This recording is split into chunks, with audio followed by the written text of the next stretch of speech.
నీ బుక్స్ వచ్చాయి ఎలా చదివేస్తావు మరి.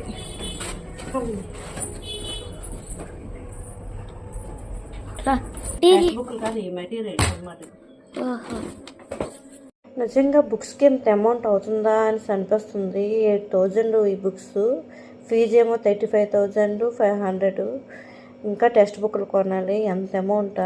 పిల్లల ఫీజుకి బుక్స్కి పిల్లల మెయింటెనెన్స్కి అలాగా ఇయర్లీ ఎంత అయిపోతుందంటే మనకు అంచనా కూడా తెలియట్లేదు. అక్కడ చెప్పింది ఒక రకంగా ఉంటే ఇంకా ఎక్స్ట్రా అమౌంట్ వేరే రకంగా అయిపోతుంది అనమాట. కానీ ఏం చేస్తాం, మన పిల్లలు బాగా చదువుకోవాలంటే మనం కూడా కష్టపడాలి కదా.